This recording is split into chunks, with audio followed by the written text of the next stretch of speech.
የጎተ ኢንስቲትዩት ወይም የጀርመን ባህል ማዕከል በመጋቢት ወር ከሚያከናውናቸው ስነ ጥበባዊና የባህል መርሃ ግብሮች መሃል ሐሙስ መጋቢት 1 ቀን 2008 ዓ.ም የተከፈተው አርት ኢኩሌሽን ኮንቴክስት ኦፍ ክላይሜት ቼንጅ የተሰኘው የስነ ጥበብ ትርኢት አንዱ ነው። በስነ ጥበብ ትርኢቱ ላይ በሳሊያን ደረጀ ደምሴና ታምራት ገዛኝ የተሳሉ ስራዎችን በአዲስ አበባ ዩኒቨርሲቲ ቢዝነስና ኢኮኖሚክስ ኮሌጅ የቀረቡ ሲሆን የስዕል ትርኢቶቹም በዋነኝነት በዓለማችን አሳሳቢ ደረጃ ላይ የደረሰ ያለውን የአየር ንብረት ለውጥ ትኩረት ያደረገ ነው። የአየር ንብረት ለውጥ በተለይ ከአገራችን አውድ አንጻር የሚቃኘው ይህ ትርኢት የሰው ልጅ ከተፈጥሮ ጋር ያለውን ግንኙነትና የሰው ልጅ በተፈጥሮ ላይ የሚያደርሰውን ተጽዕኖና ውጤቶችን ያስቃኘናል። በስዕሎቹ ዙሪያ ላይና ከሰዓሊያኑ ጋር ከአዘጋጆቹ ጋር ያደረግነውን ቃለ ምልልስ እንድትከታተሉ ጋበዝን። አብራችሁን ቆዩ። ደረጀ ደምሴ ይባላል። አሁን ኤግዚቢሽን እኔና በሳሊ ታምራት ገዛኸኝ ተዘጋጀ ነው እና በሚፍታ ኩሬተርነት ማለት ነው አጋፋሪነት ያው እንደምታዩት ክላይሜት ቼንጅ አስመልክቶ ሀሳቡ የኤግዚቢሽን መጀመሪያ ሀሳብ ይህ ደግሞ ረጅም ጊዜ ከመልክዓ ምድር ጋር በተገናኘ ብዙ ስዕሎች ስል ነበር እና ብዙም ስለዛ ጉዳይ ማሰብ አላስጨነቀኝም ማለት ነው። ምክንያቱም መልክዓ ምድር ማለት ማንኛውም የፍጡር የሚኖርበት ቦታ ማለት ነው። ያን ደግሞ የተለያዩ ችግሮች በሰው ልጆች በተፈጠሩ ችግሮች ሲከሰት እያየን ነው፣ በዜናም እየሰማን ነው እና ያንን ችግር እንደ መነሻ ሀሳብ እንደ ፍንጭ በዛ ሀሳብ ላይ ተነስተን እንድንሰራ የሆነው ማለት ነው እና እዚህ ጋር የምታዩት ስዕሎች ከዛ ሀሳብ ጋር ተያይዘው የተሰሩ ናቸው። የሆኑ መልክዓ ምድር ፎርሞች ታያላችሁ እዚህ ጋር። እነዛ ፎርሞች እንግዳ ሊሆኑ ይችላሉ እና እንደገና ደግሞ እንደሆነ ፍንጭ ነው፣ ድርሰት ነው እዚህ ጋር የሰራነው። የሚሰማንን ስሜት ምናልባት በቃላት እንዲህ ነው ማለት ሊያስቸግር ይችላል፣ ግን የሆነ ወጥ የሆነ ኢሜጅ ማየት ችለናል እንደዚህ አይነት ሀሳቦች ተነስተን ማለት ነው እና እዚህ ጋር የምታዩት ስዕል ያንን አስመልክቶ ነው። የሆነ ተራራ የሚመስል የሚንቀሳቀስ ተራራ የሚመስል ነገር ላይ ይችላል እና በሴንታይም ሌላ ደግሞ ምናልባት መንፈሶችን የሚያሳዩ ምድር ላይ መንፈስ ጊዜ ያለ መንፈስ ከሰው ልጅ መላክ የሚችል ነገር አለ መልክዓ ምድርም ጋር እንዳለ ለመጠቆም ያህል። ምክንያቱም እጽዋት ያድጋሉ በሚገርም መልኩ ባህሪያቸውን እናያለን። ተመሳሳይ እጽዋት የተለያየ ካራክተር ይዘው ሲበቅሉ በእነዛ ነገሮች መደመም ከቻለን እና ማክበር ከቻለን ያንን ፍጥረት የክላይሜት ስጋት ችግር አይገጥመንም ብዬ አስባለሁ።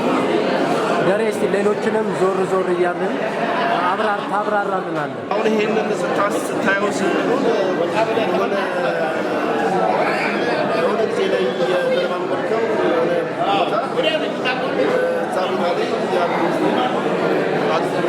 ነገሮች አሉ። የሰው ምስል የሚመስል ነገር አለ፣ እንስሳት የሚመስል ነገር አለ። በዛ ዙሪያ ደግሞ እንደዚሁ የብዝሃ ሕይወቱ የሚፈጥራቸው የተለያዩ ቀለም ያላቸው ፎርሞች አሉ እና እነሱም በሆነ መንገድ ለየት ባለ የድርሰት አወቃቀር አዲስ በሆነ እኔ ውስጥ ያለ ውበት ኤስቴቲክስ ያለው መንገድ የተሰራ ነው እና የሆነን ቦታ ያስታውሰናል ስንገናኘው ከምስሉ ጋር ማለት ነው። ያ የሆነ ጊዜ የጠፋ የሚመስል አሁን እዛ ቦታ ላይ ስንሄድ ሌላኛ ድሮ የነበረውን ቦታ የሚያስታውሰን ነገር ማለት ነው እና ያንን እያሰብኩ ነው የሰራሁት እንደ ኖስታልጂያ አይነት ስሜት። በዛሬ ኤግዚቢሽን ላይ ምን ያህል ስዕሎች ነው ያቀረባችሁ? እኔ 4 ስዕል አቅርቤያለሁ። ታምራት ደግሞ 2 ስዕሎች።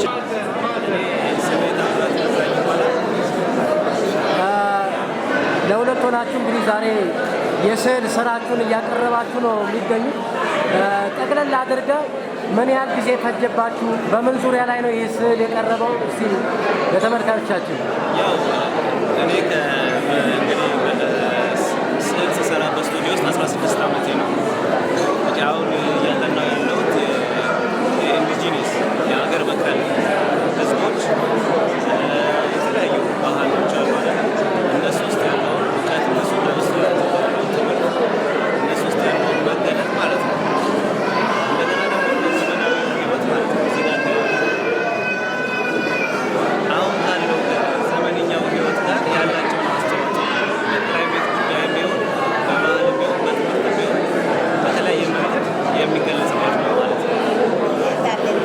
በተለይ ተፈጥሮን እንዲጠብቅ ህዝቡ ምን ማድረግ አለበት?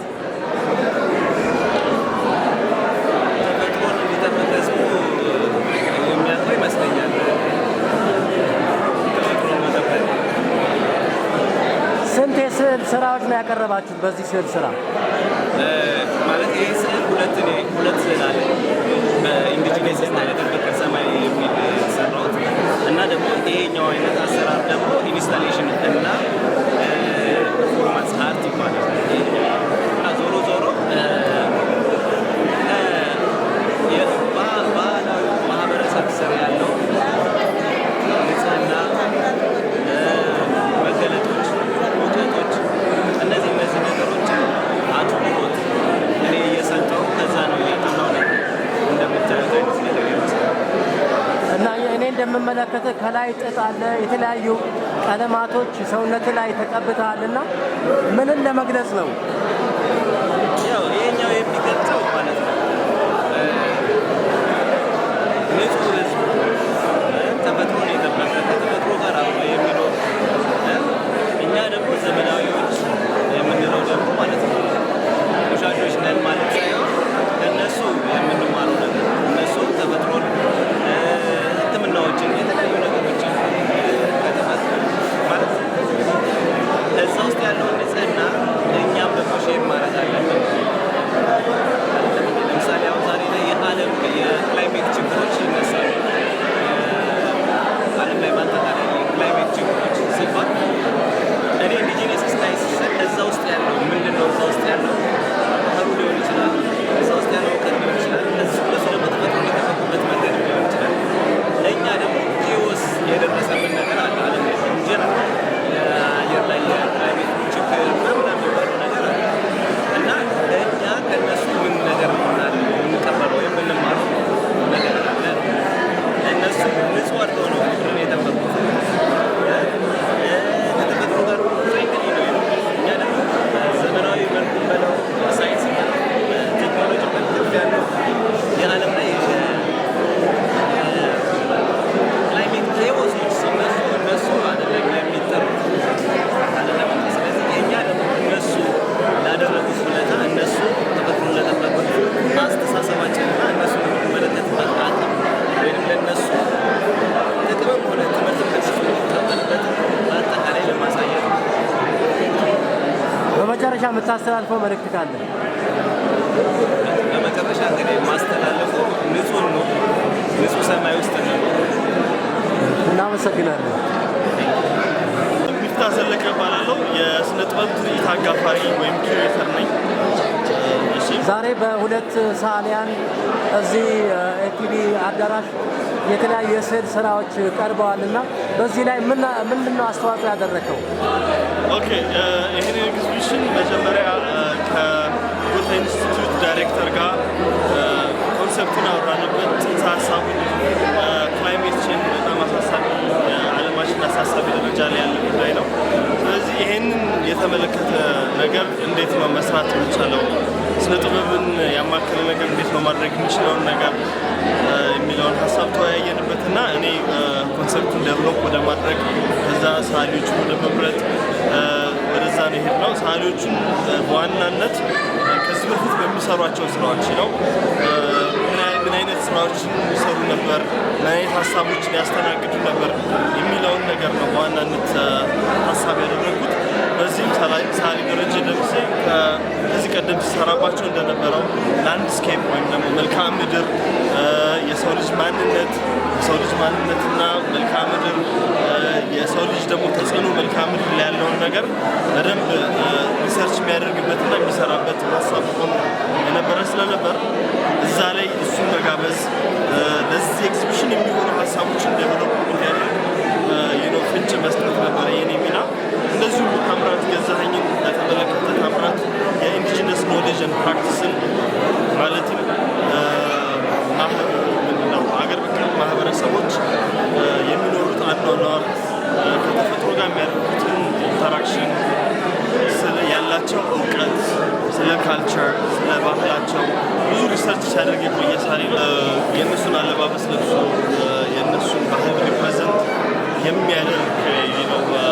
እሳቤን ይዞ ነው የምታዩት። ያው ከዳመና ጋር የአየር ንብረት ለውጥ ብዙ የሚያገናኘው ነገር አለና ያንን ነገር ግን እንዴት ነው ኮንሴፕቹዋላይዝ የሚያደርገው ወደ ጽንሰ ሀሳብ መቀየር የሚለውን ነገር ነው በዋናነት የሰራው። ፒላሮቹን እንመለከታለን። እነዚህ ፒላሮች